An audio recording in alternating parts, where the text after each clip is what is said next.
Ladies and gentlemen, from the Microsoft Theater here in downtown Los Angeles, brought to you by Shawn Porter Promotions, live from Los Angeles, it's time for the main event of the evening. What's going on, everybody? Welcome to the PorterWay podcast. The cast looks a little bit different today. I already told y'all what was going on. I really just want to celebrate the end of this weekend with the Hall of Fame and all those kinds of things. And no better time than now, having the whole team in the city, in town, and available to do a podcast with me. So first and foremost, thank you all for coming into the show. Thank you for having me. You're the only one that hasn't done the show yet, huh? That's true. You've been watching it, though. I've been seeing some. Thank you very much for watching it. I got to go off script. I know that there was some big things that happened last night in the sport of boxing, but the biggest thing was happening was for me being inducted into the Hall of Fame. So I did not have a chance to watch Virgil Ortiz versus Serhiy Boychuk. I didn't have a chance to watch Lopez versus Leo. I do expect to watch those this week, probably tonight, if not tomorrow, and we will be recapping that show, myself and Satel. Y'all know, y'all have seen us do it before. We're going to get real down and dirty with that one because there's a lot to talk about, a lot to be said. So I do want to at the least acknowledge the fact that I understand that some things have gone on and y'all come here because y'all expect us to talk about it. We're not going to talk about that today, and I'm sure y'all understand why. Give us the respect to do what we're going to do right now, and as always, I'll deliver what y'all want later. All that being said, I got to go to my dad first. These shows aren't scripted. I'm sure you probably know that by now, but I'm always just trying to let my spirit guide me into what we should talk about, what we should do, what we should say, so on and so forth. This is a free flow show where we're just going to have fun. We're going to talk about our experiences. We're going to talk about, the good times we've had as a team, some of the, fun. I know Coach Wade got a lot of stories he loved to share. We can share all them stories right now. We got a full hour to do it. But the thing that came to my spirit when I was turning on to the street, I said, people still don't understand who Kenny Porter is in the boxing world. And so I still have people ask me, did your dad box? Yeah, he boxed. Did your dad? I said, no, he ain't fight pro, but trust me, he did enough. So tell people when you were first introduced to boxing. Hold it up, Dad. First introduction, I'm like 4 years old. Mm-hmm. And they take me to a gym, and I see Larry Holmes. How do I know that? Because everybody around there saying, that's Larry Holmes. Mm-hmm. Everybody's yelling at him. They're sparring. That's what they're doing. So Don King was from Cleveland. I'm from Cleveland. And he had guys in Cleveland training. And Larry Holmes was one of the guys he was working with. That's the first glimpse of it up close. Wow. Then after that, you see Muhammad Ali on TV and things like that. You see that kind of stuff going on, right? And we're talking early 70s. And then by 1980 or so, I was hanging with little buddies and they wanted to play basketball. We go into a little police athletic league to play basketball. While we're there playing basketball, just throwing the ball around. I've never been involved with any basketball teams. At this point, I've wrestled competitively for a Catholic school, and I've also done gymnastics, and I've been playing football. So I'm doing some stuff, but I ain't touched the ball yet. Yeah.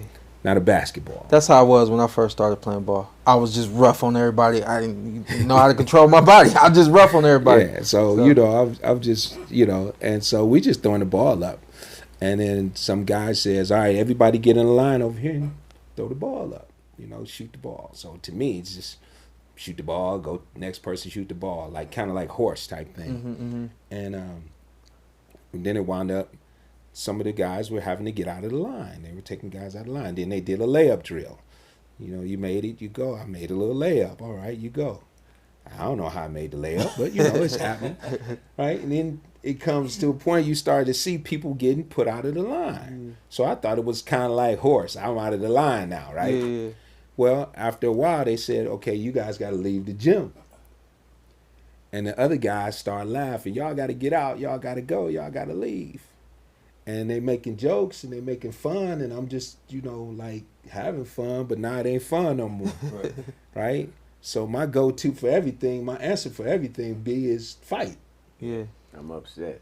Yeah, that's my answer for everything, right? Because I'm already at this point. At 12, I've already been getting paid to fight. So I've been getting paid. Like literally, people would call my mother and be like, "Hey, where's Herc at? Where's Hercules at? He in the house. Send him over here. Ask him when he make $20. Somebody was in Mama's garden, And this is a regular. So I'm ready to rumble, right? And these guys said, "Y'all got cut." I never knew we tried out. They said y'all got cut. I'm like, somebody try to cut me, we gonna have come on, let's go. I'm ready to fight. So this old guy says, "Man, what you doing?" I said, "I'm waiting on them to come out because I'm beat them up." He said, "You gonna beat up the whole team?" I said, "I'm beating up everybody, especially the tall ones." Right? He said, "You don't even know how to fight." I said, "Yeah, I know how to fight. You'll see when they come out, because I've been fighting. And I've been getting paid to fight, right? Yeah. And I been on the wrestling team for 2 years or 3 years at this point. I'm good, right? Let's go. Dude take me into the gym. He said, "Come on in here. I'm going to show you how to fight." Clint Martin. Godfather boxing. He takes me in. You remember Clint? Right now, he coached right now. Yeah. Too, right? Yep. And he was my first coach. Yeah. And he take me into the boxing gym, and I'm thinking, we gonna be fighting, right? Nope. Stand in front of this mirror, hold your hands up, and see how long you can hold them up. So I'm 12 at that point. And I'm standing in the mirror for about 2 months, Barry. He don't let you hit no bag. Jab. That's it. Just working on footwork and a there. jab. Yeah, that's it. So that's my intro. But again, like I said, and I've said this to you before, and for those who question if I boxed professionally, I did everything you can think of, and I got paid for it. Everything from before it became UFC. I did kickboxing. I did tough man contests. Won quite a few of them. I won Ohio. I won New York. I got paid. But hold up, Yes. because you're right. But in your early 20s, that's when you got back into the sport, right? Well, no, yeah. I went in a different direction with football and weightlifting and stuff like that. Then I came back to boxing. And when you came back to boxing, nonstop. You came back to boxing. We were already born at that point. We were already like coming to the gym at that point. No, when I came back, y'all was babies. We were babies. Yeah, I came back in 1990. At that point in time, were you already training yourself and training other kids? No. Guys? In 1990, I was being trained by Clint Martin. Okay. So I went back to. Oh yeah. Oh, I didn't even know you went back to Clint. I went back to Clint. I didn't know that. I was with Clint. Yeah. And he said, "Motherfucker, where you been?" And that's what he said. I went back to Clint. I was with Clint for about a year. Okay. I'm 3 years old at that point. Yeah. 1990. About a year. Yeah. So I want to say summer of 92, you had your first sparring session. Yeah. So you hadn't turned 5 yet. I was almost 5. I was you the be summer. 5 in October. But this was summer before I left for the Ohio State Fair. So I fought in the fair that year. Right. Wow. Yeah. I like to tell that story. I'll tell it in a second. But even when you fought in the fair, you were training the other guys at that point, right? No. When I fought in the fair, I wasn't training anybody. You weren't training nobody. That was what, 92? That was 92 fair. Okay. So then, all right, Dad. In 93, you started training people. I'm training. Yeah, I started training somewhere along in there. Yeah, I started training guys. Yeah. And then I always like to tell the story my way, but I'm gonna let you tell it. But again, remember what you would call training. Like Barry is a trainer. Yeah. I was a boxer who was training people. Right. So I'm on the floor with them. I'm sparring with them, and I'm training them. But I'm not officially a trainer. But you're not coaching them. Right. I'm not officially a trainer, and then. Moses Jacobs' dad, Robert Jacobs' dad, God rest his soul. Yeah. He says, I want you to get your trainer's license. Okay. And the first fighter I had was Shawn. Was it Higginbottom or was it not Higginbottom? DeAndre, yeah. Johnson, DeAndre Johnson. Yeah. That was the first fighter. Yeah. And He made it to the finals of the national championship, lost in the finals to Hector Camacho Jr., Wow. the son. Wow. They was 14. Yeah. And so to tell you how long ago that was, I think Hector's probably about 45 now. Yeah. Yeah. Yeah. I like to tell this story, and then I'll let you tell it. But and my perception of me beginning to box was you didn't want us at the gym eating. You didn't want us at the gym playing around. Like we would That's play the around the three brothers. Yeah. And we were stair steps. So I was 4, 5, and then 6 years old. And I remember my mom. She would bring us up, and she would always stop at Taco Bell or Burger King or something like that. I remember one day we came in, and you said, "Put that food down." Rule number 1, no food in the gym. And then you said rule number 2, no sitting down. And that's how I remember it. And then we started. You put us on the Clint Martin tour. What was it from your standpoint? From my standpoint, DeAndre Johnson won state, won region, got to the finals of the national championship, fought for the belt of the Silver Gloves in the finals, lost to Hector Camacho Jr., Hector Macho Camacho Jr., Yes, sir. and came home. And when he came home, he was 14, he came home, and I was in my early 20s at that time. He came home, and everybody came after him. They wanted him because he had just made it to the championship. And everybody literally was trying to fight me for this kid. Take him from you. Yeah. Yeah, they wanted to fight me for this kid. They actually sent a couple people at me to fight me, right? And I'm all for that. That's me. That's me all day. But I got to thinking about it when a family member came to me from his family, and I got to thinking about it, and I'm sure Barry can attest this. If I beat the boy's uncle up, the boy ain't gonna like me no more. I ain't winning. So, when that family get in, you just have to make that decision, and that's what I did. I said, if I'm gonna fight for a kid, I'm gonna fight for mine. So that's when I brought y'all to the gym the very next day. Oh, wow. And started training y'all. Yeah. Nobody could take y'all away from me. Yeah. Wow. That's how that happened. I came the very next day, started training y'all, and however many years later, wow. DeAndre sees me and he said, "Man, I wish I had just stayed with you." Yeah. I remember as a kid, I remember the commotion of trying to take your fighter from me. I remember that as a kid, but of course I didn't really understand it. But wow. One more thing, when you were 15, 16, you played football, and you would go from your football practice and you would go to another. What another field? No, I went to like a little project neighborhood. The projects, the brick city type thing. Projects. I went to the projects. Yeah. I didn't live there. I lived in a house that was maybe a couple of blocks from there. But I would go over there because there were kids over there that didn't have fathers or didn't have brothers or didn't have nobody do anything with them. So I would go over there and work with the kids. And you had a clipboard? I had a clipboard at 14. Because that's what you saw on TV, or? Yeah, I seen that on TV. But we used to, in school, we used to write up plays to try to take to our coach and ask him, can we run this play? Because we want to score a touchdown. Yeah. All you want to do is score a touchdown. All I wanted to do was score. So we would be writing up plays in lunchroom and stuff. And they'd be like, man, coach going to like this one. Yeah. And so we was writing up plays, and we used to, we used to do X's and circles and stuff like that. And I would just take that to those kids and do the same thing with them. Yeah. And then I got a marker from school and started putting numbers on their back, on their T-shirts and stuff. Yeah. I just want to, And they was calling me coach. So, I was doing it at 14. I've always referred to you as a genius. Well, you got a bunch of geniuses sitting here. I'm gonna tell you. We gonna get to them. We gonna get to them. No, I'm telling you right now. We gonna get to them. But I really wanted to narrate that and show people that you as a coach, your understanding of how to teach, your understanding of how to coach, how to motivate, how to inspire, how to uplift, and all those sorts of things. It didn't start when you were 20 years old and you had us. You know what I mean? It didn't start when we were 8 years old and you started taking us to different tournaments, and then start when I turned pro.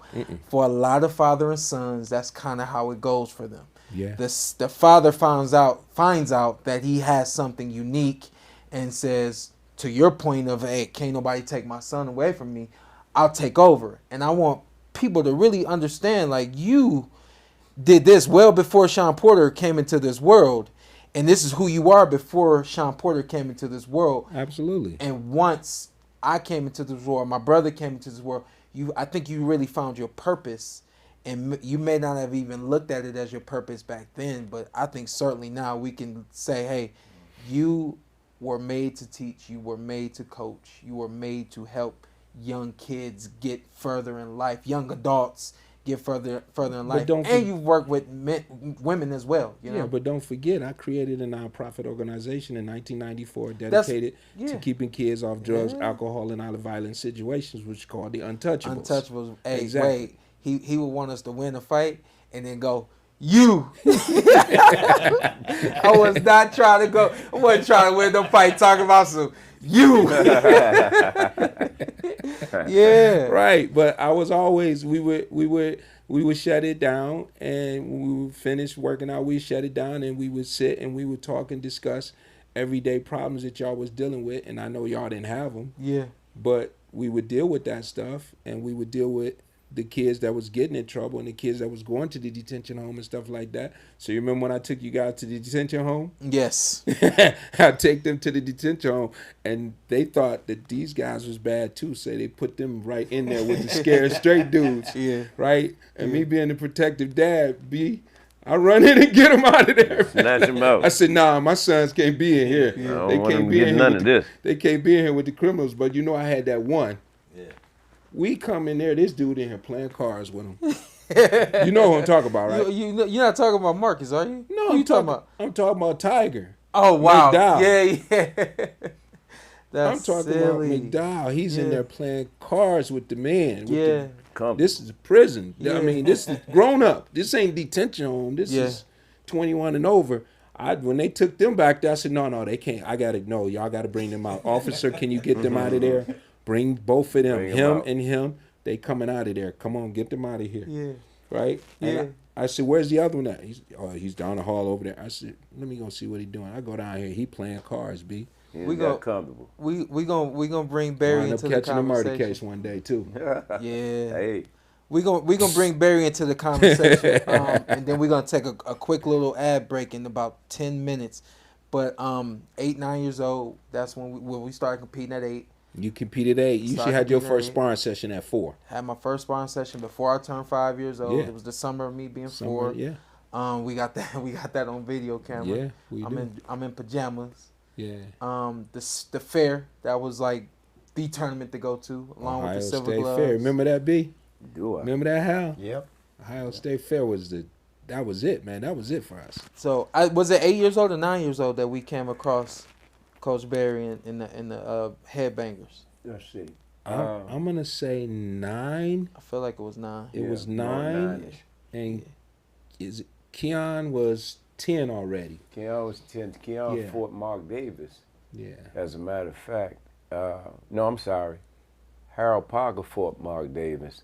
Silver gloves. Wow. Yeah, no, that was later. That was later. later. Yeah, but that was a rumble. Yeah. That was grown folks fighting right there, but they were little kids. One of the things I've learned from you is I didn't like it when we were younger. You would always talk to the guys that we fought, whether we won or lost. You were always talking to the coaches of the people that we fought, and I feel like in retrospect now, looking at it, you were kind of like just trying to soak up some information, try to learn and grow. I don't know. I don't want to put words in your mouth.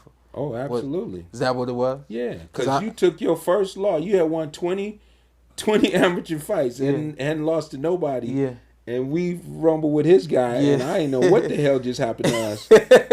Cincinnati, right? No, it was was in the Columbus fair. at It the was fair. the fair. That was the fair? Ohio State Fair. Yeah. Ohio State Fair. Yeah. Barry had some bad boys. And him and Shawn was kind of shaped alike, you know? Yeah. And they were small, like two bookends. Yeah. And they went at it, man. Yeah. Yeah. What do you remember from when you first met my dad? The Coach Barry? first time that going back, Kenny was Kenny, you know what I mean? And he wasn't talking a lot, he was a serious cat. And you was just kind of like the same way. Wasn't a whole lot of talking, playing, running around. And little Kenny was there too, if I'm not mistaken. He was there, but they were like soldiers. They Yeah, used to walk like soldiers. And of course, we would, kind of running over with confidence too, And when we met and we did our thing, it was just, just one of them things, good fight, see you next time. There was no communication, there was no talking, there's nothing. We all had a purpose. Mm-hmm. But I ended up running into Mike Stafford as well. Yeah. And, coming from D.C., we got a lot of fighters in the city, man, you know what I mean? And it's a war in the city just getting out of your state, going to the regionals, I remember the team Umar. Team Umar, and they came afterwards, And so we used to have these big dudes, mostly down either at a place called Hillcrest, which burnt down. The last night we had a Golden Glove championships in there. Truman Tuttle. Yeah, Mr. Tuttle's, God rest his soul, and Ray Leonard's gym. It wasn't Ray's, but it was Ray's in name. It was the state's gym. Mm-hmm. And so we used to go at it. And that team he's talking about, Umar, we used to all go at it. Everybody's chanting. They got the uniforms on. It was big fun, But going back, Kenny and I, had you, Keon, doing your thing. Never had a kid that fought against Kenny. But Mark Davis, that we spoke about that was earlier. about a year later when we fought. Yeah. I had Mark down there for the Nationals. Silver Gloves, Nationals. You guys were there. Andre Ward was a kid. Birdo, these all these guys you're seeing on TV Bradley now. was there. Just going out. Bradley. I talked to Tim last night, and Tim in a lot of tournaments, I used to see Tim get a bad decision a lot of times. A lot of those fights that I thought he won. But going back, that is my earlier memory of you guys. And then Kenny and I, of course, once we all made the U.S. team, traveling, international, domestic, we've been roommates. We fought against international teams together the whole nine. As well as Hal. Yeah, I was just about to say for Hal, we'll do this. We got a little bit of time. I want to speak just to Hal real quick, and then we'll take a break. When we come back, then we'll come back in with Coach Wade. But Coach Hal, you had a magnificent young fighter that I had the unfortunate opportunity of running into quite a few times, Fernando Guerrero. I'll tell this quick story about Fernando, then I'll let you take it over. Fernando won the the Junior Olympics in Louisiana. And then they disqualified him. Somebody found out that he was Dominican. Yeah, it was me. I was like, hold on, was it you? I was like, hold on, It was me. you? It was me. Now it comes out. The truth comes out. It was me. So Fernando's a Dominican fighter. Do you know who he beat? Who did he remember beat? Who he beat? He beat Terrell. He beat Terrell Gosha. Wow. Yeah. So Fernando's a fighter from Dominican Republic. At that point in time, didn't have his U.S. Citizenship. And so, just to be clear, yes, sir, go. just to be clear, Yeah. the rule book at that time said you did not have to be a citizen; you had to be a resident. Okay. But they had a meeting in Colorado like a couple months earlier, and they changed the rule, and a lot of people didn't get the rule change. So we're down there in Louisiana for the Junior Olympics, and Guerrero's knocking some guys. I mean, He was a talent. really knocking them in the southpaw, and he was hurting some people. I think it was two things. Him being foreign and also him knocking guys the way that he was. People was like, yo, we not messing with that guy, right? Listen, this is a true story. I don't think you were there. The Junior Olympics commences, and they have the camp down there for a week. Right. And they told him, you can stay down here for the camp, and you can represent your country in the international competition that we're going to do. This dude will be outside running around by himself in 90-degree weather, 100-degree weather by himself, and we would all be watching from the window. Like, man, who gonna have to fight him? Who gonna have to fight him? At that point in time, we were like a one-weight class separation, but I remember thinking like this dude was something serious, and then we going to have some amazing fights against one another that I think if people saw, even though they were amateur fights, they definitely could pay some admission and you would get your price worth. Yeah, and people kind of knew when there was a tournament, okay, this is the beginning, but we want to see the end. We want to see those two guys. We want to see Porter. Yeah. Everybody talking about Porter Guerrero. Guerrero. Buddy. Dan Campbell used to come over. Yeah. Man, this is going to be good at the end. You know? It was fun.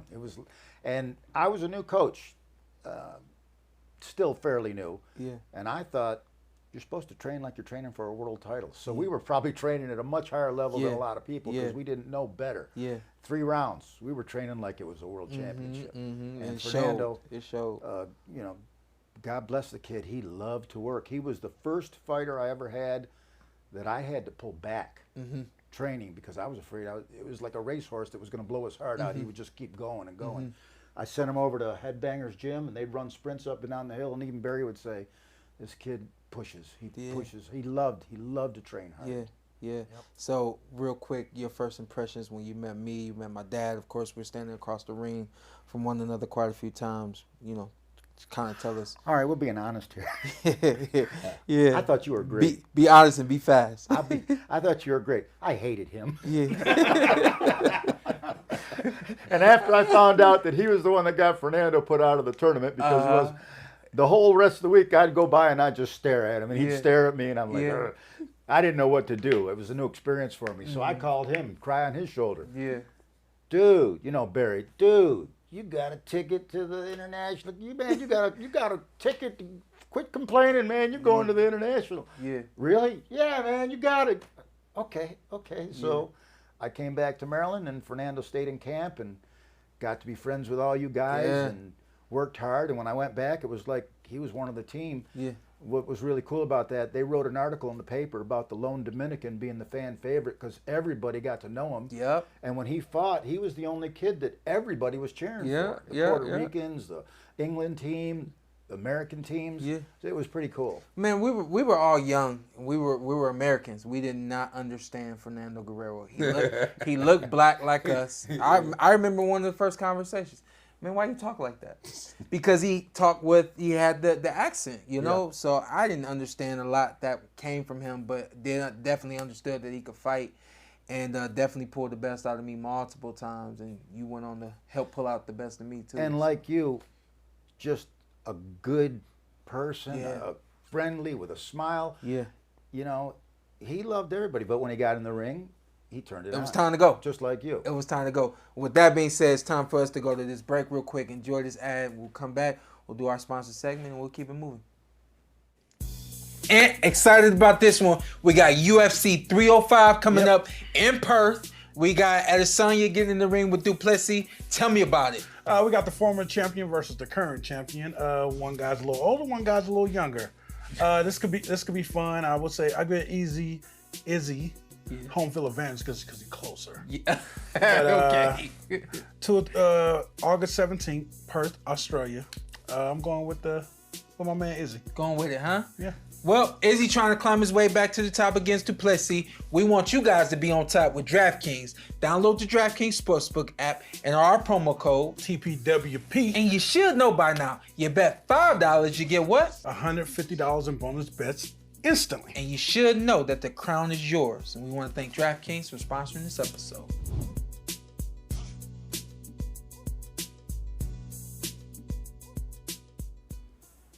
All right, there it is. We got UFC 305 coming up. Is it this week? And we got UFC coming up this weekend. It's going to be a great one. We got Izzy Adesanya getting in the ring with Dricus Duplessis. Listen, I did the numbers on this one. And this is what I like. I like the fact that we got 24-3, and Adesanya, he's got 16 KOs. Both his losses, or 2 of his 3 losses, are gone to a decision, 1 TKO. And then on the other side, you got Duplessis, 21-2, 19 KOs. And he's been submissioned 1 time and also 1 knockout. So I like the numbers, but I had to dig a little bit deeper. The last style bender, that's what they call Adesanya. He's known for his striking skills. And he's and they're on point. I mean, he can knock you out. On top of that, he's got a mental game that can't be broke, and he got the heart to go along with it. But when you dig into the numbers, 48% striking accuracy, 56 strike defense, and 78% takedown defense as well. So, I mean, it's like he can hit you and he can't get hit. He's really hard to penetrate, really hard to get to. He's 4-2 in his last 6, so he's looking forward to continuing that win streak. And then on the other side, Duplessis. Listen, he has a combination of striking and grappling that's somewhat unmatched at this point. He's known for his submission ability. Well, guess what? You got somebody that's hard to take down. And he has heavy hands as well. So the up game is going to be tight, and the ground game is going to be hard to get Adesanya down. But should he do that, he should have an advantage if he gets Adesanya down. Listen, that both guys got heavy hands. Both guys can knock out. The numbers, 50% strike accuracy from Duplessis, 55% strike defense, 51% takedown accuracy. So I really like this fight. I had to go to the numbers because my man ain't here to help me with this one. And when I went to the numbers, I said, man, how do you pick this one? I think this is a 50-50 fight. Don't nobody like 50-50 fights. If I had to pick one, I'm going to go with my boy Adesanya. That's my boy. We met a couple times, hung out, all that good stuff. But listen, Duplessis is 100%, and he's the champion. He's 100% prepared to come into the ring and take this one. The octagon. Prepared to go into the octagon and take this one. Listen, what I want you guys to do, listen to those numbers, rewind that back, take a look at those numbers, and then when you take those numbers, you want to bet, go over to DraftKings, download the Sportsbook app, enter our promo code TPWP, apply them numbers, apply your numbers, and make sure that you know that the crown is yours. Now that that's done, let's get back to it. Let's get back to it. And I got to bring in Wade. Listen, you know what? Did he call in yet? Did Marko call in yet? Not yet. Okay, perfect. We're gonna bring in Wade. And before we get to Wade, I just want to again point out I said that you are a genius, and I'm on record for saying that too. Now I'm saying it to you. I don't know if I've ever told you that, but I've certainly told other people that my dad is a mad scientist. I've told people that my dad is a genius. I've watched how you have moved and the decisions. I've watched very closely how you make decisions. And there's no secret that we've got Hal Chernoff and Coach Barry Hunter right there, 2 Hall of Fame coaches, and yourself being a Hall of Fame coach. I never looked at it that way. I just looked at it as Coach Barry, we know him for a long time. We know what he can do. We've seen what he's done with other fighters. Thanks for bringing him on. It's a great mind. And then with Coach Hal, we got some secrets I want to let out today, Coach Hal. But Coach Hal, all right, cool. We need to move on. We need to get a good cut man, somebody that can wrap hands. And we've known Coach Hal for a long time. He's family. Perfect. And it took me getting inducted into this Hall of Fame for me to actually look at the pieces to these puzzles that you put together. And something that Coach Hal had revealed to us the other day, you never even watched the fights.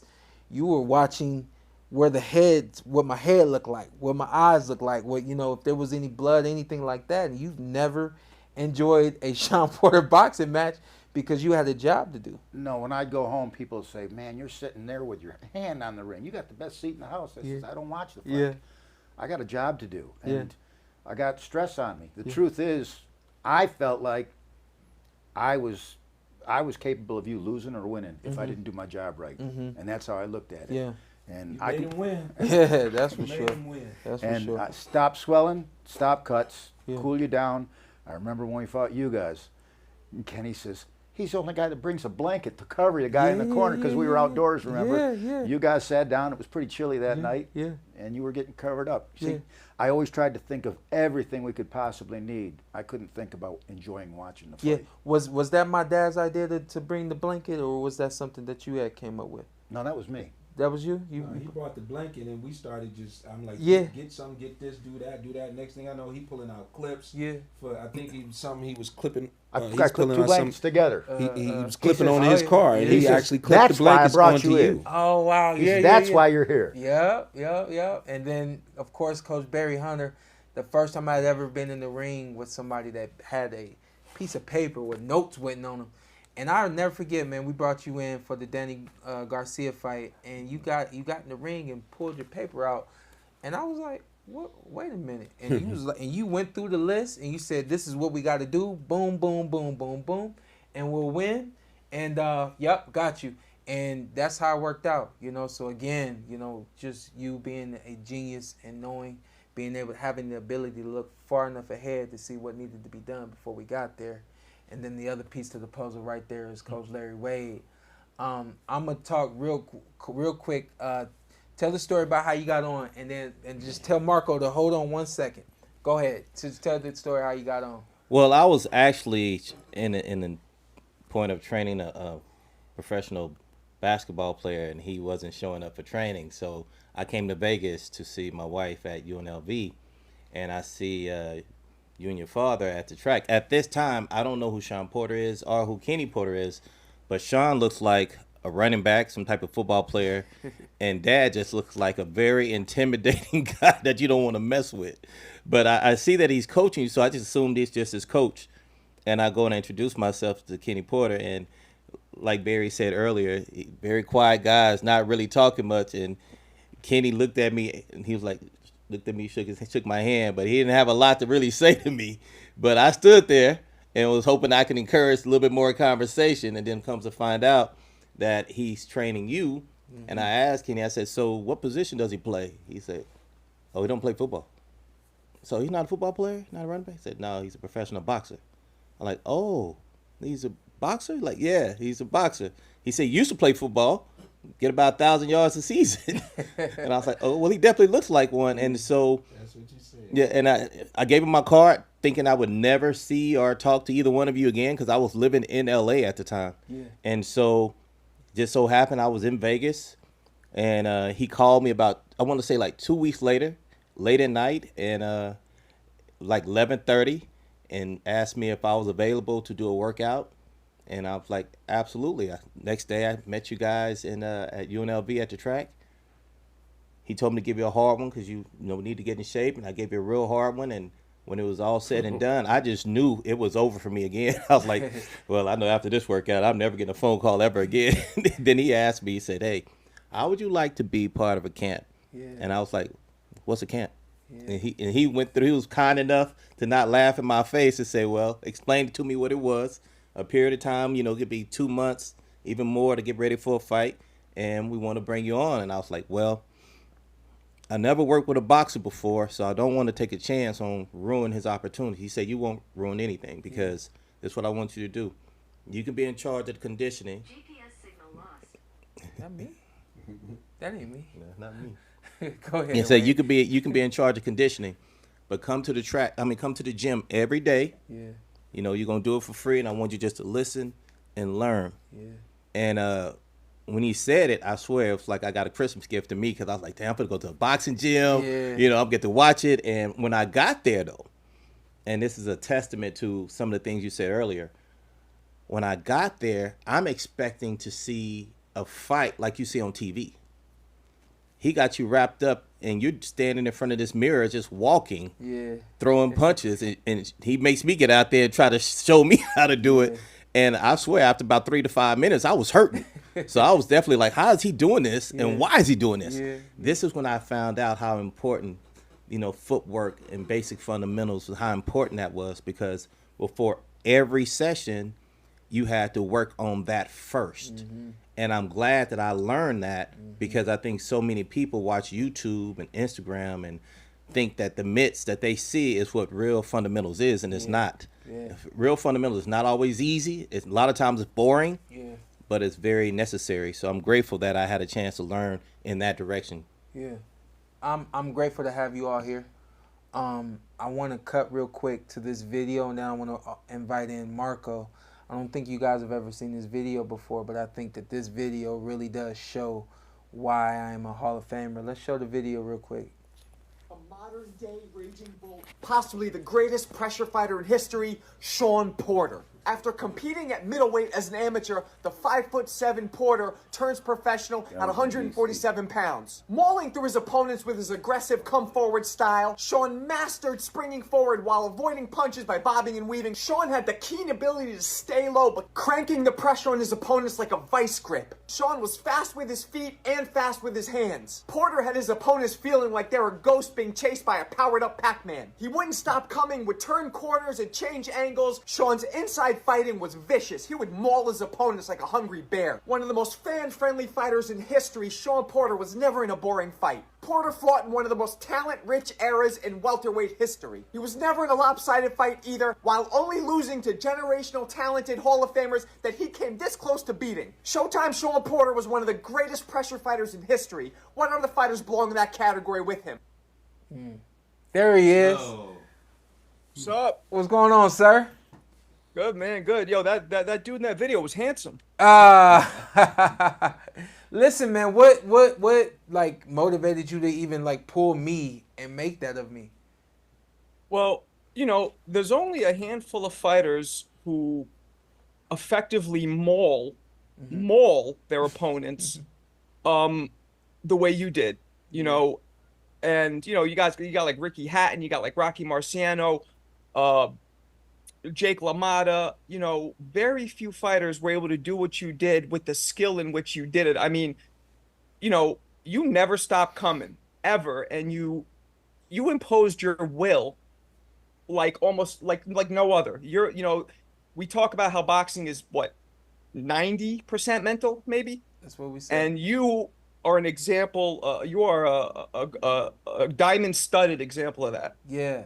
I was surprised to see that when I first caught wind of it, and I really felt like holding that moment and to really show it for myself until the Hall of Fame was probably the best time to do it, and I just wanted to extend you an opportunity on the podcast to show yourself, show your platform, and also publicly thank you for creating that, man. I just thought it showed me things that I didn't really look at and recognize myself. I'm out there doing it, but never really took time to recognize what I was doing.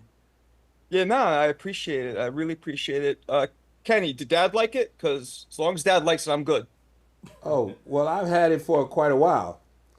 Okay. This is not my first time seeing it. I send it to people all the time. I appreciate it, man. So, no, I appreciate I it. really enjoyed it. Yeah, I send it to people all the time.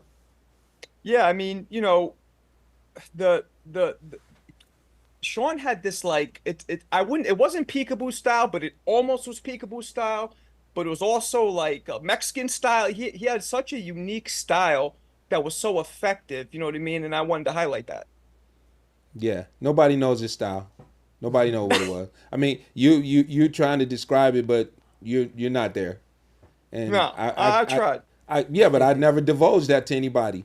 And in order for him to be successful at the things he did, it took a lot of hours, to perfect that. And there were so many different things that he did. He worked on basics and fundamentals for thousands and thousands of hours. He worked on lateral movement for thousands and thousands of hours. He worked on in and out motion. He worked on boxing. He worked on pressure fighting. He worked on slipping punches.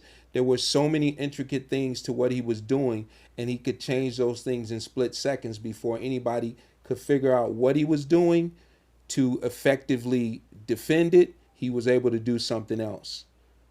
Thousands and thousands of hours are working on pivots and footwork, right? And of course, playing football all those years and playing running back skill positions to have to keep up with wide receivers on defense, but to, have to shake defensive backs and linebackers and being strong enough to get past and fast enough to get past these guys on offense. Thousands and thousands of hours, so many seasons of that when you put that in the ring with somebody, of course, another thing that I didn't even touch on, when you put that person in the ring and he's 5'7", but he's able to beat a 6'3.5" Alexander Usyk, it's because he's practiced so many hours to beat that 6'4" left-handed guy. But that 6'4" left-handed guy never had to practice how to beat the small guy. because the small guy was easy for him to beat, so he never had to work on it. Right. And you know, something too, we talk about the psychological edge. When you have somebody like Shawn coming at you, not stopping, footballing you too, and it drains the hell out of people mentally too. I mean, that's a big factor in boxing. I think a lot of people don't realize. I definitely knew that for myself. I knew that and my dad, I mean, he knew that too. We were gonna either beat you down physically or we were gonna wear you down and beat you down mentally. Either way, we were gonna have our way with you, and we would come out successful. I mean, obviously there was just a few handful of times that I didn't come out successful, but look at those guys after the fight. You would never know that they didn't end up on the other side of the win column. You know. Yeah, I mean, yeah, man, you were definitely an outstanding talent in an era that is one of the greatest welterweight eras that I could think of. I appreciate you, Marko. I think the other thing that I like most about your content is your delivery. You have an amazing delivery. Your energy is fantastic when you do your stuff. Tell everybody where to follow you. I appreciate you. It's Marko Boxing on Instagram, YouTube, TikTok, all that good stuff. Marko Boxing on all these platforms. It ain't no underscores or nothing like that. There's Marko, right? 3 underscores. Marko, 3 underscores boxing. There you go. There it is. Marko, we'll talk later, all right? All right, man. I appreciate you, Shawn. No, Kenny, thank you. everybody. Thank you. Thank you. All right. So to your point, Dad, I mean, it took a lot to make all that happen. And Wade, you know, your training style, I definitely think, you know, showed up in moments where it needed to. And what you got some, Wade? Well, here's the thing. From the time that I came in, you mentioned this about Kenny, about him being a genius. Yeah. There were a lot of things that were being taught and instructed to me that I didn't at that time have the ability to see coming, right? So a lot of the times when I'm coming up with workouts, I'm talking to KP and I'm like, what you think? And he'll tell me, no, yes, no, maybe, kind of. We've got something else going on. So he will always control that. Yeah. But the thing that I want to touch base on is the fact that when he brought me into the gym and he's teaching me all these things and a year has passed and I'm right beside him. He's giving me information nonstop. Some information, I don't even know why I'm needing to understand this information. But after a year and a half, going into 2 years, and I'm receiving this information nonstop, and he says to me, hey, if you're going to be here, I need you to go take your coaching certification. And I'm confused because I didn't come in there to be a boxing coach. Yeah. But he needed me to have enough information to navigate in that space. And so he says to me in the gym, oh, yeah, I paid for your test. And I'm like, I didn't know you had to pay for the test. And I really didn't even want to take it because I'm like, I don't know, right? Yeah. And so he paid for the test, told me when it was, sent me up there. I'm nervous. I am so nervous because I don't know if I know this information. Yeah. Now, mind you, I didn't know at that time that it was an open book type situation, but I'm trying to make sure can remember everything he's taught me. So I go into the test not knowing I could have a book. Yeah. So I'm just sitting there with just a pen, piece of paper, and I'm writing it down. I finish the test, and I'm going to turn it in. And I look at this room, probably like 50 people in this room. I'm the first person to turn it in. I go back and sit back down because there's no way I got all these answers right. Right. Because they still here. If these people are doing this thing for real, I can't have mine together. So I go back and sit down. I go through the test again. By this time, 3 people go and turn theirs in. I go turn mine in. Yeah. And I'm nervous because I'm like, I know I failed this test. Yeah. Now, mind you, the reason I say all that is because I didn't have the understanding that I could go get a book, read, and get the information. I take the test all based off of things he's told me over the last year and a half. Yeah. I make 100%. The only person in the room to make 100% on the test. Without a book. Without a book. And it wasn't something that we sat down on and he said, let me teach you this thing. It's over a year and a half of me being side by side and him giving me that information. Wow. That's when I said, you had this plan from the beginning, didn't you? He said, yes, I did. Yeah. He knew then this is what he wanted me to do. Yeah. He knew how he wanted to do it. And I guess he knew how much time it would take for me to understand it. So when you say genius, not only is he a genius, he also has the ability to see so far in the future that he can see what's coming, even if you don't. Yep. So I applaud him for that. I've learned that from my dad. I wanted to talk about a couple of fights before we get out of here. And the first fight I want to talk about is Adrien Broner. Dad, people to this day don't even understand or know. I run into man, I thought he was gonna get you. Like, we came up with a great game plan. Yes. Tell everybody about the game plan against AB. Is it something that I don't know about? Well, you know the game plan. Other people don't know the game plan. I know the AB since he's 9 years old. Yeah. So I knew who I was dealing with for all those years. Let me say this before I go into that a little bit further. If you going into the Hall of Fame is the greatest accomplishment that I've had as a boxer, and I'll say yes to that, because going into the Hall of Fame, that's amazing, and I'm very proud of you for what you've done and accomplished. And this is your second Hall of Fame because you're in your high school Hall of Fame, and then you've got another Hall of Fame coming up in Ohio here in a few months. But my greatest accomplishment as a trainer, as a person in the business, in the sport of boxing, and also the business of boxing, and to give my information and my wisdom to someone and for them to take it and apply it, is this man right here. And I am so proud of you. Yeah. So proud of you. These brothers have been with me, against me, fought me. We fought each other. We took each other out. We came back together. We built each other up. And here we are sitting again today. Yeah. And I couldn't get a better group than these two right here. These soldiers right here. This shooter right here. If you need me, you know I'm coming. If you call, I'm on my way. You already know how we get down. We all know that. All right?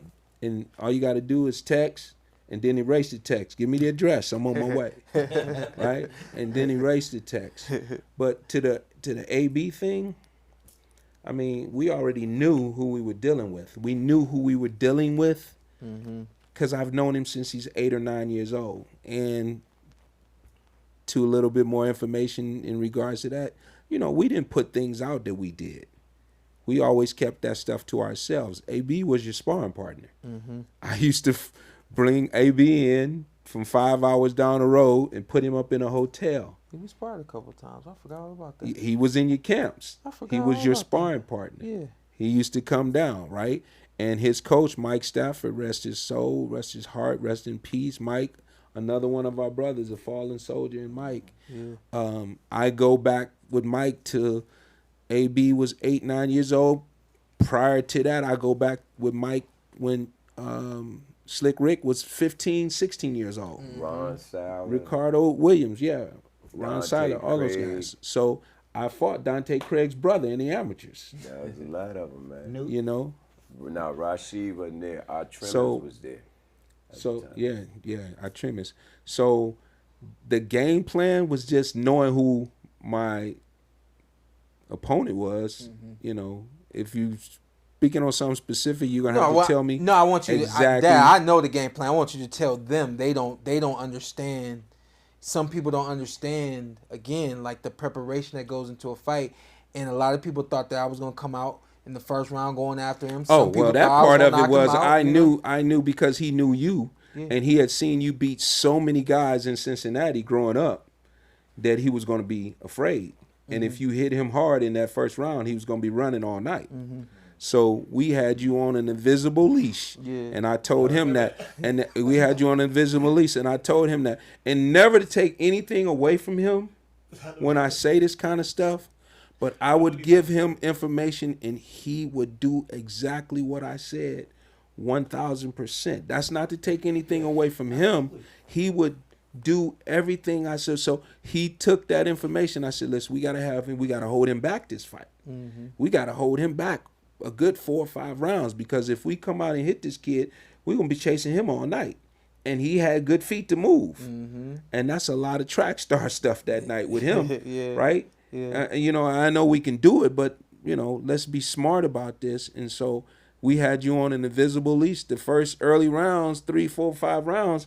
You weren't letting the hands go like people would expect because that was the game plan, right? And you probably lulled yourself into being a little bit too relaxed going into the last round when I told you now go get him, and you did not because you have been told coming into this, we got to hold you back, and then you just let your guards down and you get caught with something that you should have never got caught with, but probably because mentally you thought you weren't supposed to be really going after this guy because that's what we trained and prepared for, to hold you back the whole time. So I was saying it, and I was saying it to him, and then he was reaffirming it with you, and that's how that was going. Yeah.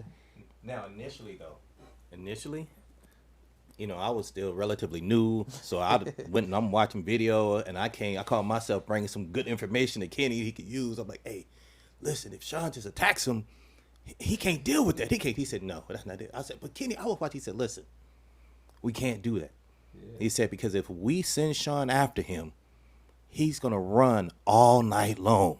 Yeah. We said, we got to hold off the first 2 to 3 rounds and then gradually let Shawn grab him, let him get some confidence, build it up, and then Shawn could take it to him. And I was so confused. Yeah.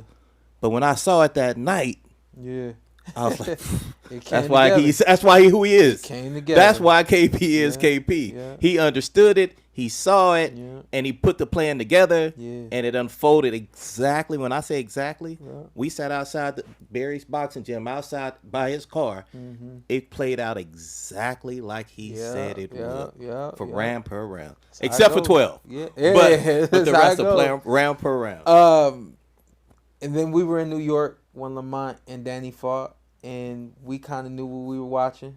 We knew what that game plan was supposed to be. And we felt like it was a fantastic game plan. And Lamont comes up short.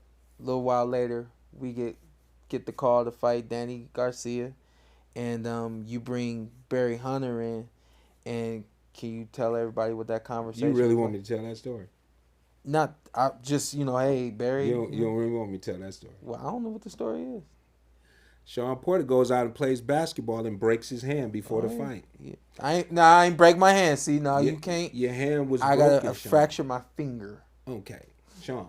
It's a finger. It ain't a hand. Okay, Shawn. You calling it a fractured finger? You went and got a cast somewhere. Yeah. Right? Yeah. And then you come to me and never tell me about it. Yeah. You never disclose the information. And I find out about it, and I got to make an emergency call at the highest level to get you in to see the Lakers doctor the same day.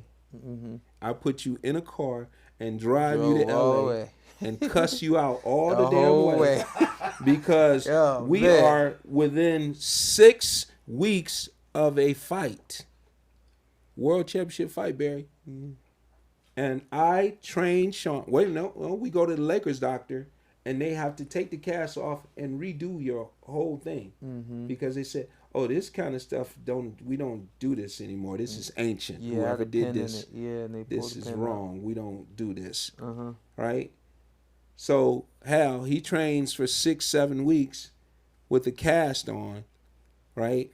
Never spars anyone live, Hal. I remember for the entire fight. You called me on the phone. You were so pissed. Never spars anyone live. Never uses the hand the entire way. When you get a cast off after 6 weeks, Mr. Wade, what do?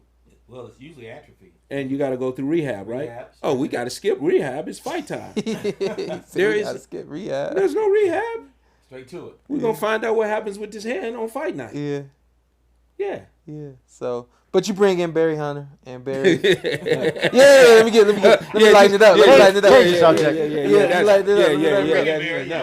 But let's kind of Barry, go ahead. You tell everybody again what that game plan was like going into the ring with Danny. Well, of course, I had information that I had on Danny prior to your fight. The good thing is coming in. So when Kenny called me, let me interrupt. Lamont beat him, by the way.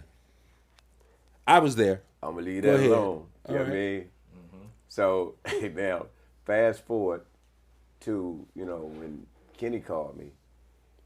Kenny gave me a call. I was actually in the Bahamas when he called. And he told me what it was about. And initially I was like, I'm not sure. Then we talked, and I said, okay, I'll be home the following week, and then I'll be ready to go. And so when we came down, and the first day when we got there, you wasn't there on the track. We were headed from the airport straight to the track. Deja Green, a few other guys was down there, and so we was working with them. And Kenny told me in the car that you wasn't there. What do you mean he's not here, right? He's in L.A. And I'm saying to myself, ooh, that's information I should have known before I got on this plane. It came all the way out west, right? Yeah. And so we went to the grocery store, came home, dropped the groceries off, headed to the gym. We think you in L.A. Knocked on the door because the door was locked. Boom, Shawn Porter pops the door open, right? And initially you didn't see it, didn't register, then you saw me, you know what I mean? And then, your whole mode changed, right? So going into that fight with Danny, and I think it's clips, I saw a clip on YouTube when we going over certain moves and how he was going to attack, what we needed to do behind it. So yes, I had information on him. Yeah. Knowing you, and let's go back to when we first started talking today, although I saw you when you was a little kid, mind you, when I turned Kenny on to the guys down in Mississippi, when you turned pro. Yeah. So your first half of your pro career, I was there. Yeah. So now, I got all this data on both guys, and now I know how to apply it. You know what I mean? Yeah. So I knew it was certain ways that, people don't give Danny a lot of credit. Danny deserves a lot of credit because not only can he box that they don't know, Danny can punch. Oh yeah. You know what I mean? Yeah. And he got this thing with him, whereas though if you get an exchange with him, for the most part, on the average, he would come out on the high side. Yeah. You know what I mean? Yeah. It's a look all boom and you out. You know what I mean? I didn't want to get caught up in that. In the exchanges. So even in camp, when we were in camp, and mind you, it's 110, 5 15. Outside. Yeah. Inside, it's like 110, 15. Yeah. Not to mention, we in the altitude chamber. So we getting it in. You know what I mean? Remember that day I almost passed out in the gym and you were standing right there with a Gatorade or something and you brought me back, right? So we going through that. So I felt real confident in going, and then we had the right sparring too. So I felt real confident in going into that fight that you would pull that fight out, but the main thing is, again, I like the invisible leash deal. You wasn't supposed to go all out and attack Danny and get into that exchange where he could come out on the high side. So I think the advantage that we had going into that, I knew you very well, and I had deep data on him. Yeah. So I knew the do's and what not to do. Yeah. You know what I mean? And we won another title that night. And again, I'm gonna give Danny credit too. I hit him with a body shot in that fight, and I felt it. It went in there. Yes. You know that feeling. I was like, got him. Literally, I don't think I said it out loud, but I said it enough. Right. Got him. Right. And my man, he took the shot, and I seen his body go down a little bit. And then he came right back up. And he came back with his. And I said, oh, he's still here. I saw that shot. I know the shot you're talking about. Yeah. But it was a point in that fight, and we can go back to the video. Yeah. He threw a 1, 2, 3, I believe it was, and every punch landed on you, and it landed solid. Right? Boom, boom, boom. You know, the crowd went crazy. Yeah. And when he hit you with it, you didn't fall to nothing. You went right back in the fire again, right? Yeah. Which, if you go back to it, is a blessing and is a curse. To have that type of courage under fire is rare, number one. The curse part comes into a lot of times when we on offense, we never ever think about defense.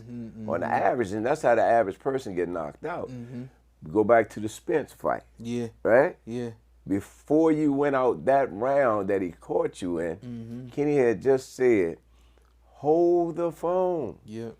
And I said, close your defense up, right?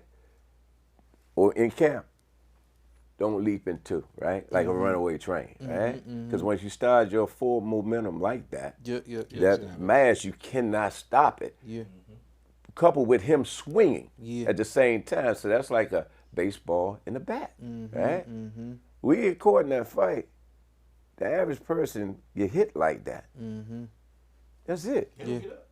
You turned around and said, let's go, right? Yeah. Same thing every time I've ever, and that's a real trait for somebody to have. That's why, to me, and I'm not saying I said outside behind you, you were an amazing athlete, very resilient. You had courage, that was unmatched, by many. You got some other people out there with courage like you, but it's not many. It's rare. And you never complain. Hal and I was talking about this on the way over here. You never complain. I told you yesterday about the day when we were jogging, when Larry had you on the track, and it was hot, that day. And I never, ever felt sorry for a fighter before, but I felt sorry for you. And you kept pushing. They were pushing, and I was like, man, I don't know, man. This cat, man, you might break down, you know what I mean? But you kept going, right? And the last thing I want to say is, we were talking about the Ugas fight, and that whole scenario was crazy. We had a long conversation with you. Before you, I had a long conversation with Kenny. It started when Hal called me up, right? Didn't talk to Wade at the time because I didn't know Wade at the time, right? And so we all got on the group call, you remember that? Without me disclosing all the details, right? Boom, now okay, everybody's on the same page, we're going to go to war. Come to the gym, we're doing our thing. The day of the trial, I get sick. Yeah. I got to go to the emergency room, right? I don't know what's happening, if I'm going to make it or what, you know what I mean? And so fever the whole nine, this before anybody knew anything about COVID, you know what I mean? So it leaded me to believe that it was there a little bit earlier than, bang. And so then the hair thing, you know what I mean? And so it was all out of whack, right? But lo and behold, thank God you pulled it out, got a decision, you know what I mean?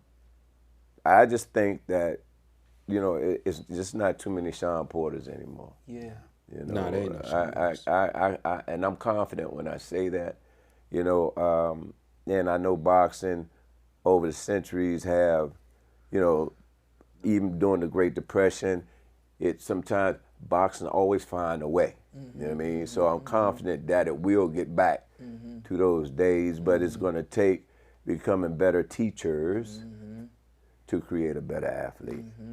And then Coach Hal, I think it was after my fight with Andre Berto, we had a lot of cuts in that fight. Oh yeah. A lot of head collisions in that fight, and I mean, I was physically and mentally exhausted after that fight. So the next fight we have is Danny Garcia. We had that fight right after we fought, right after we fought Andre, right? And you came into my room. Don't go giving away my secrets. You don't want to give it. Don't give away my secrets. No. We got to. You want to? No. Cut man, those are precious to him. Yeah? Yeah. All right. Well, I'll let you have it then. Yeah. Let's just say that you used a home remedy. A home remedy. To make sure that I don't get cut the way that I had gotten cut in that Andre Berto fight, and we never suffered anything like that again. I don't know this for sure, but I don't think too many cut men think about preventative measures. And I was always trying to think ahead, always out of the box. So I was looking for some preventative measures to see if we could keep from getting in a bad situation, and it worked. And your father says, I want to check this out before, and he checked it. He said, okay, let's go. And it worked. BCE, best cut man ever. You guys got anything you wanted to talk about, anything like that? I know, like I said before, this was going to be a free-flowing show. We was going to tell some stories and things of that nature. I got one more for you before we get out of here, too. Make sure you get some out of Hal, because Hal got plenty of them. Yeah. I definitely have my fair share. We've had a few. Yeah. And, I always tell people when they ask me, because I've had a lot of different athletes, And they would ask me, how did I coach you? How did I work with you, Shawn? And I said, everyone is different. You have to know a lot about them, and you have to get used to certain parts of them. The one thing I learned with you, and I took this from Kenny, was you're intelligent, but you definitely need a strong fist. You need someone that can really be strong and push you. Weak men can't coach you because you won't respect that. There's a certain way that I have to approach. I remember training you on the track one day, and Kenny was was telling me something about how he wanted me to get you to do this work, and I go try to rationalize, hey, Shawn, can you please just give me the best, the bootylicious version. And I'm like, Shawn looking at me, and I'm not getting the results. So now I'm getting pissed at the situation, and I'm trying again to rationalize, like, I don't have to get at Shawn in that way to get it. Yeah. And I go to, hey man, I just need to do a little bit better, blah, blah, blah. He gives me that half-hearted effort. Now I'm pissed off, and I said, it ain't working. The way I'm trying to do it ain't working. So then I jam you up, Shawn, oh! And now you're running. It was like I was at a 5, and then I went to a 7. Yeah, and then I went to an 8, and then needed it a went 10. to a 10. Yeah, And yeah, I yeah. realized I remember that. The type of person that has to be with you and being around you have to be strong men, because you've always had a strong man in your life. Right. So that's what you respond to. Right. So I've always told people it's all about who the individual is, Right. and their upbringing. Because if you don't know that, Yeah. if you don't know if mom was in the house, or if they were raised with other brothers and sisters, or how that was created, how are you going to really get to this guy? Because the mental game is what's going to encourage this guy to do the things you need them to do. And that is the one thing I can say to anybody who's watching. If you have someone in front of you, yeah, they may be a great athlete, but you need to know who they really are as a person. Yeah. If you know who they are as a person, that's how you really figure it out. And I've said to you personally, directly to you, I've said it to Kenny, I've said it to a lot of different people. A lot of people can't coach Shawn Porter. It's only the only people that can do it are in this room. Period. I remember one situation when you were sparring and you were making some mistakes. Boy, he started riding you so hard, my heart went out to you. That was in D.C.? It was in D.C., and I went, oh my gosh, I feel so bad for Shawn. I literally called Kenny, and I said, Kenny, you're kind of riding him really hard. That's how we have to do it. And I went out to you, and I says, man, I feel bad for what you... And you just says, that's how we do it. That's how it's always been. Don't worry about me. I'm okay. Yeah. But you know what's crazy, though? Out of this crew here, right? So I've always looked at him like a younger brother. And myself to him older, right? And I don't know when I got to step in and be that liaison and be that big brother. You feel me? Versus fall back. Larry and I were together with Kenny and Hal. I don't know where you were at that time. Shawn was in the room, and we had a little situation. And I asked Larry, step off, let me get him right quick. You know what I mean? And we talked it out, and we worked it out. You know what I mean? Because if you don't have that right energy and that chemistry, and you going into war, it could affect the whole squad drastically. You know what I mean? And it's going to take somebody to step up and pull everybody back from the abyss, and we go do our thing. You feel me? And we did it. The one thing that I loved about our corner is everybody did their job. Everybody knew what their job was, but if it was necessary for someone to overlap, you didn't even have to ask. It was covered. Everybody covered it. Yeah. And everybody's focus was on what's necessary for you. The egos went right out the door. Larry'd cover for me, I'd cover for him, Barry'd come in for it didn't matter. It just we'd alter whenever we needed to, but we knew our place, you know. Absolutely. Yeah, because the average Joe, before I go out, the average Joe, they'll see the end results, you know, lifting the belt up, you know, taking pictures, the whole nine. But bruh, you don't see the hell you got to go through just to get there. Just to get there. Yeah, man. And you know, there was a time, I think you know, that there was other teams that kind of envied how smooth we were in the corners. Absolutely. I mean, we were fast getting in. We were focused on what we did, and we were in and out. And I called us the best pit crew in life. Nobody talking over the next one. If it was something that needed to be said or done, we'll discuss it on the floor. You feel me? Get in, Kenny will deliver. You know what I mean? Or at times, Barry, what you think? You feel me? And bang, bop, bop, bop. And that's how it go, man. Well, I remember my very first fight. I almost got kicked out the stadium. Okay. So He was fighting Devin Alexander. Oh, okay. And here's the thing. Once again, Kenny always thinks in advance. So during our hard workouts, there are certain things I'm saying to you, to encourage you to go. And Kenny's telling me, hold on to that. I want you to hold on to that, because in the fight, I might need you to say that. And he's going to remember what that's like. And I'm like, all right, cool. So he's telling me before we go in the fight, I'm going to tap you. When I start tapping, you start screaming. You feel good, baby. You feel fresh. These things we've said in training. Yeah. And so he taps me, and I start saying it. Yeah. And I'm screaming it out. And you responded. Commission comes over and tells me, hey, I need you to calm down and sit down. And I'm like, okay. So I sit down, and he's like, tap you again. So I get up, I start saying stuff again, right? Yeah. And they come back over and say, one more time, we're kicking you out, right? You got to go. And Kenny says, he taps me again. I said, hey, they finna kick me out. He looks at me, and I think about it. I have to make a decision. Yeah. Do I want to deal with this? Yeah. Or am I going to let they kick me out? Yeah. I just going to get kicked out there. So I start screaming again. And by this time, we coming to the end of the fight. Yeah. But I just knew I was on my way up out of here. Yeah. But I'm screaming at you. We got the fight won. You became the world champion. Yeah. Now the guy says, look, next time, son, I'm going to kick you out. And I was like, whatever. We winning now. So, But in that chess, sacrifice the pawn and say the queen. all day long. Yeah. Fresh like the first round. Fresh like the first round. Listen, we're gonna end on this note right here. We had a great dinner at my dad's house the other night. Thank you for hosting that, and we all had a fantastic time. My dad had the idea that anybody in the room, anybody in the house could ring a bell, and at that point in time, we're gonna give a toast, salute to the team, salute to me, salute to my dad, whomever, whatever. And we had a fun time doing that. But there was something that my wife asked you. She asked you, did you ever have a hard time separating, like, being a coach and being a dad? That's my son. He's getting hurt. And I really want you, if you remember how you responded, and I know you remember, so if you could figure out a way to give that same response now, because as you were responding, I felt like you were explaining her, but you were explaining me. If you remember how you were explaining that to her. I was explaining to her, but explaining you. You were explaining yourself. Yeah. To my wife. Yeah. But upon explaining yourself, right, I felt like you were explaining me. Right. So her question was to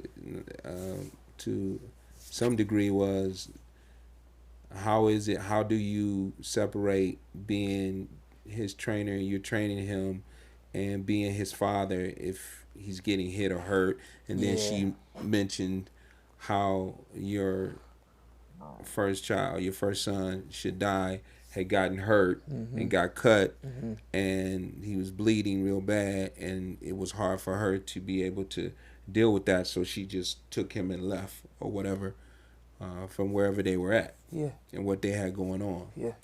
And I'm not sure verbatim what I said, but it was to the effect of, because of who I was coming into what we did, I've always instilled my thought processes, I've always instilled my mindset, I've always instilled my will into my athletes, into you. So to go back to what you said earlier, I didn't just start coaching when I started coaching you. I had coached lots of guys prior to you, and I had a lot of opportunities with guys and coaching guys and doing different things, everything from football to boxing.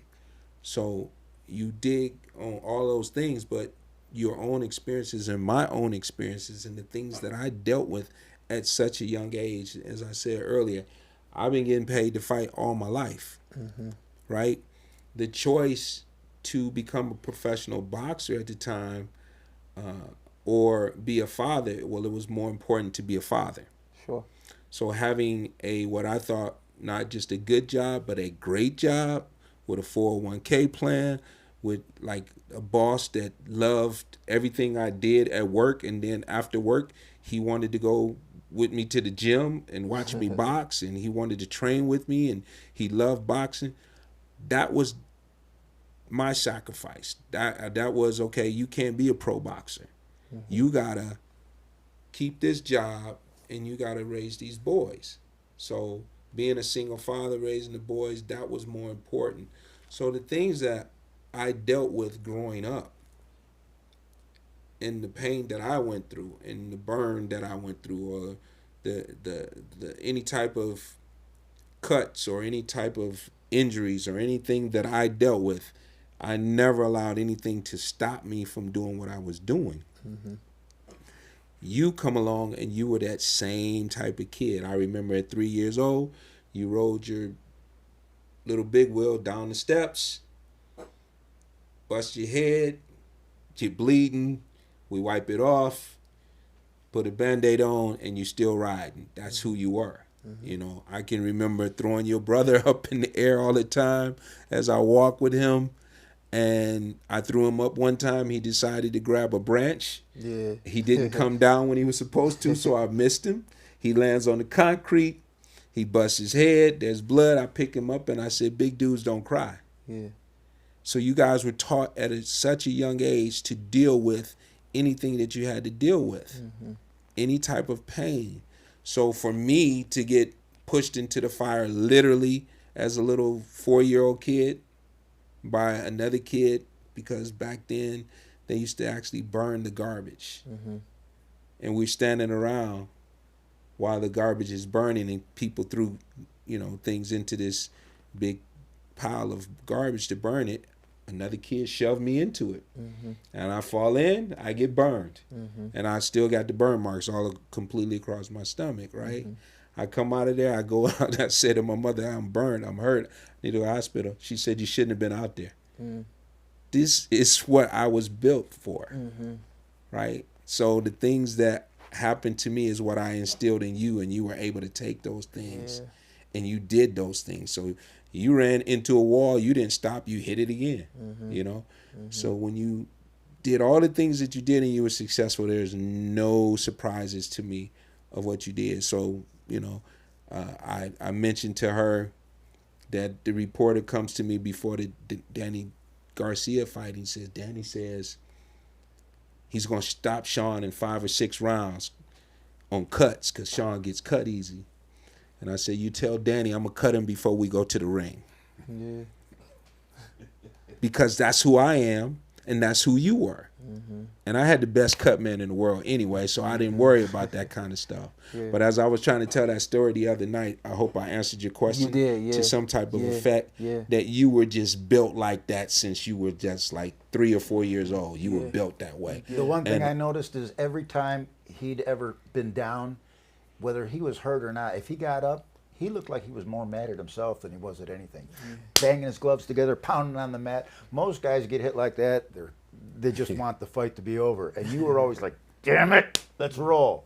And there was a couple times you did that, and you were not 100%, but you were still wanted to go right back in that fire.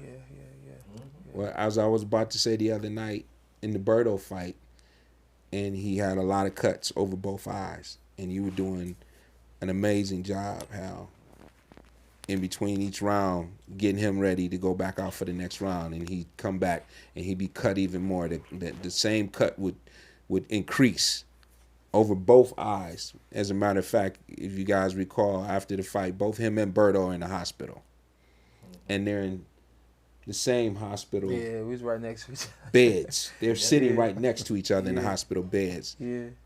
Berto took a lot of body shots, and you had these cuts that needed to be tended to, right? Yeah. And I think it was the 10th round, and Hal is doing a hell of a job, and I'm feeling like we're winning the fight. And I just gave you some information, and I turned around, and I'm getting ready to go down the steps, and that's when that father took over, like, he's hurt really bad with these cuts. And I'm coming down the steps, and I turn back around, and I come back in the ring. I say, well, hey, wait a minute. Get him out of here now. Let's go home. Right now. Get him out of here now. Let's go home. And that's when you went right at him. And you finished him off. And that's not something that just started that night. You have been taught that since you were 8 years old, to go out in that last round and throw punches like it was a thunderstorm and keep punching until they done folded up all the chairs, put all the chairs away, and turn off all the lights. We're not stopping. And that's how you went at him in that round. So everything that we did was calculated, but to somebody else, not to take anything from Marko, but to somebody else, they're going to say he's mauling, he's brawling. It was never mauling and brawling. It was always precise. It was always calculated. But if that other person on the other side thought it was mauling and brawling, that was something for them to try to figure out. Right? It was always premeditated. It was always worked on. There was always Barry's intelligence and genius, as you called to me, but I feel that this is a head coach here. He calls and I'm his assistant. What you need me to do with this bucket, Barry? Where you need me to put this, Barry? What do you need me to do, Barry? Who you need me to catch miss with, right? The same thing with this man right here. I'm planning on going back to visit his gym. An amazing gym, probably the best gym I've ever seen in my life in the world. In Salisbury, Maryland, right? Main Street Gym, baby. Main Street Gym. Best gym I've been. I thought when I went to Ukraine and I was with the Klitschko's over there and I seen their place, I said, okay, Hal's is still just a little bit better than this. It was. It was. It was. And then to go back to this guy. And got some great coaches there, too. You got Coach all Ty. Hall of Fame sitting Coach here, Keith. right? And to go back to this guy and where he's been in his life and the things he's accomplished in his life, for him to humble himself and walk away from the sport that he'd been in all his entire life and humble himself to listen to me, going off on him, yelling, screaming, jumping up and down, slamming my fist, getting ready to kick somebody's ass. He don't know if it's going to be his or not. Right? Right? And then, right here, back to him, cool as a fan. Yo, KP, man, come on over here, little bro. Let me talk to you for a second. I aspire to be as cool as him. In my life. The coolest. Right? And if I could be white, I'd be him. I always said I'm the coffee and the cream in this crew. Or the cream and the coffee. Well, listen, we're going to get out of here. We are well over time. I wanted to really just enjoy this celebration with you guys. I know what other people don't know. Without y'all, there is no me. There's other people that I watched that I said, oh, I like this, I like that. Let me try to do this. Let me try to do that. But, you got to have somebody that's got the controls, and then you got to have somebody that can hand the controls over to other people. And, Dad, I want to tell you thank you again for, just continue to be who you've been and living in your purpose. Thank you for living in your purpose, and thank you for helping me live in my purpose. Welcome. Yeah. That's the motivational message for today. Understand that God has created us all for a purpose. There's something that God wants you to do. He's giving you something. There's a talent. There's a gift. There's something that you can do. And when you live in your purpose, good things happen. This is the PorterWay. Ladies and gentlemen, from the Microsoft Theater here in downtown Los Angeles, brought to you by Shawn Porter Promotions.